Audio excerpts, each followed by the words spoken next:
ये दौर था 18वीं सदी की शुरुआत का, जब दुनिया बहुत तेजी से बदल रही थी।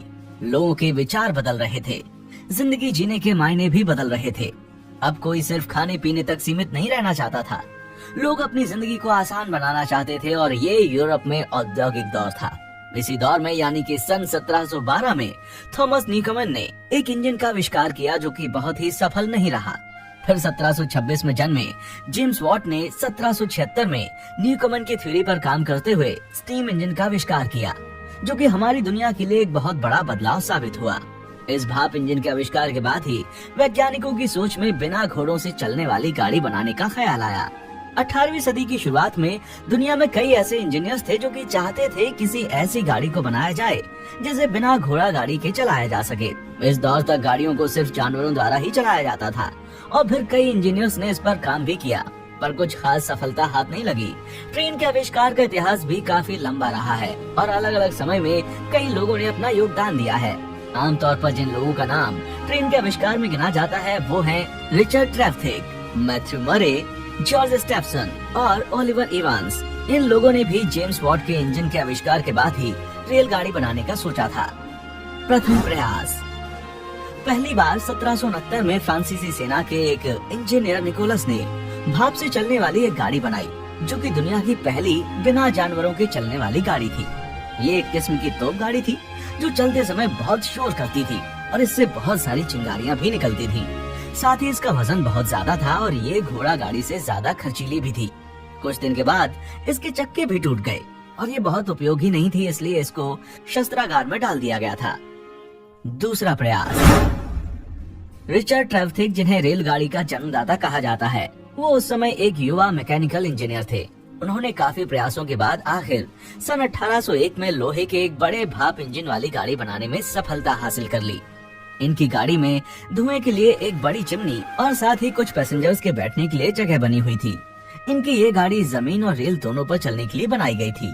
ये गाड़ी जब भी चलती थी तो शोर काफी करती थी और हिलती भी थी, इसलिए इसका नाम पफिंग डेविल यानी कि छुप छुप करने वाला शैतान रखा गया था। जब ये पहली बार पटरी पर चली तो उसे देखकर लोग डर गए थे। बाद में इनकी गाड़ी में कोयले की वजह से आग लग गई थी, पर रिचर्ड ट्रेवथिक एक बहुत ही साहसी और प्रभावशाली व्यक्ति थे। उनकी पहली गाड़ी में आग लगने के बाद उन्होंने हिम्मत नहीं हारी और फिर सन 1803 में उन्होंने दूसरी बार भाप से चलने वाली इंजन गाड़ी बनाई, जिसे उन्होंने कर्नावाल से लंदन तक की सड़कों पर चलाया। इस सफर में गाड़ी के इंजन को बुरी तरह से नुकसान हुआ। फिर रिचर्ड ट्रेवथिक ने इस भाप गाड़ी को लंबे समय तक प्रयोग में लाने के लिए सिर्फ पटरी पर ही चलाने का सोचा, जिस वजह से उन्होंने एक कंपनी से हाथ मिलाया और कर्नावाल से लंदन तक पटरियां बिछवा दी। और फिर 21 फरवरी 1804 को एक ट्रेन जिसमें 25 टन लोहा और 70 आदमी सवार थे, उसे रिचर्ड ट्रेवथिक ने खुद 4 घंटे और 5 मिनट तक चलाया था। ये दुनिया में पहला मौका था जब भाप के इंजन से इतना भारी और ज्यादा सामान खींचा गया था, पर इस समय तक रेलगाड़ी को बहुत ही खर्चीला और कम उपयोगी माना जाता था। इसलिए उस समय किसी कंपनी ने इस प्रोजेक्ट पर काम करना फायदेमंद नहीं समझा। इसलिए रिचर्ड ट्रेवथिक ने इस प्रोजेक्ट पर काम करना बंद कर दिया था। तीसरा प्रयास। मैथ्यू मरे एक नई सोच के इंजीनियर और व्यापारी थे, जो हमेशा से एक ऐसा वाहन बनाना चाहते थे जो घोड़ों पर निर्भर ना होकर भाप के इंजन से चले। उन्होंने 1812 में रिचर्ड ट्रेवथिक के द्वारा बनाई गई रेलगाड़ी में काफी बदलाव किया। इसके भाप इंजन को नए तरीके से मॉडिफाई किया गया और फिर सन 1812 में व्यापारिक रूप से चलाने के लिए इसे पहली बार पटरी पर दौड़ाया गया। इससे पहले रिचर्ड ट्रेवथिक ने सिर्फ एक बार ही ट्रेन को पटरी पर चलाया था और मैथ्यू मरे ने पहली बार इसे व्यापार करने के लिए चलाया था। उनकी कंपनी ने इंग्लैंड के कई शहरों में धीरे धीरे रेल की पटरियां बिछाने का काम शुरू किया, पर अभी तक रेलवे इतनी ज्यादा प्रचलित नहीं हुई थी कि इसे लोगों द्वारा खुलकर अपनाया जाता। अभी तक रेलवे द्वारा ज्यादातर माल ढोने का काम ही किया जा रहा था। चौथा प्रयास। जॉर्ज स्टेफसन, इन्हें कोयले के इंजन के इस्तेमाल और ट्रेन को दुनिया के अन्य हिस्सों तक पहुंचाने के लिए जाना जाता है। इनकी कंपनी का नाम था द रॉबर्ट स्टेफसन एंड कंपनी, जो उनके बेटे रॉबर्ट के नाम थी। इन्होंने भाप के इंजन में कई बदलाव करके उसे और ज्यादा मजबूत और शक्तिशाली बनाया था, जो भारी वजन को खींचने में सक्षम भी था। 27 सितंबर 1825 को भाप के इंजन से 38 डिब्बों वाली रेलगाड़ी को खींचा गया, जिसमें 600 यात्री सवार थे। इस पहली रेलगाड़ी ने लंदन से स्टॉकलैंड तक का 37 मील का सफर 14 मील प्रति घंटा की रफ्तार से तय किया था। आधिकारिक रूप से इसे ही विश्व की पहली ट्रेन कहा जाता है जिसने पैसेंजर को एक स्थान से दूसरे स्थान तक सफर कराया था।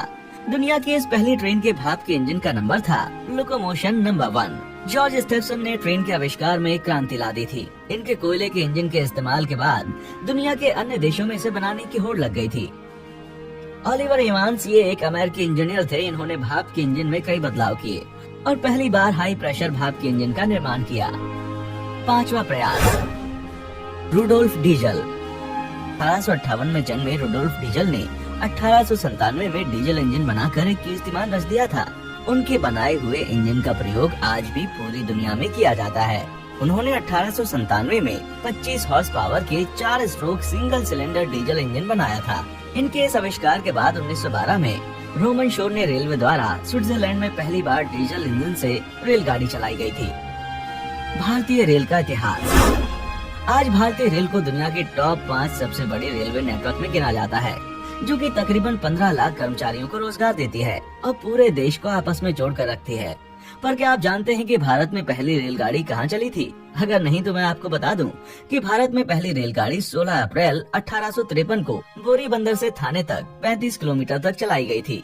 उस वक्त ये ट्रेन तकरीबन 20 डिब्बों की थी और इसमें 400 यात्रियों ने सफर किया था। इस रेलगाड़ी को ब्रिटेन से मंगाए गए 3 भाप के इंजन सुल्तान, साहेब और सिंधु ने खींचा था। आपको बता दें कि 1845 में कोलकाता में great Indian peninsula rail company की स्थापना हुई। इसी कंपनी ने 1850 में मुंबई से थाने तक रेल की पटरियां बिछाने का काम शुरू किया था। भारत में 1856 से भाप के इंजन बनना शुरू हुए थे और धीरे धीरे पूरे देश में पटरियां बिछाने का काम भी शुरू हुआ। हालांकि पूरे देश में पटरियां बिछाना कोई आसान काम नहीं था। इसे बहुत सी जगह रोकने के लिए आंदोलन भी किया गया, पर ब्रिटिश सरकार की क्रूरता के आगे किसी की नहीं चलती थी।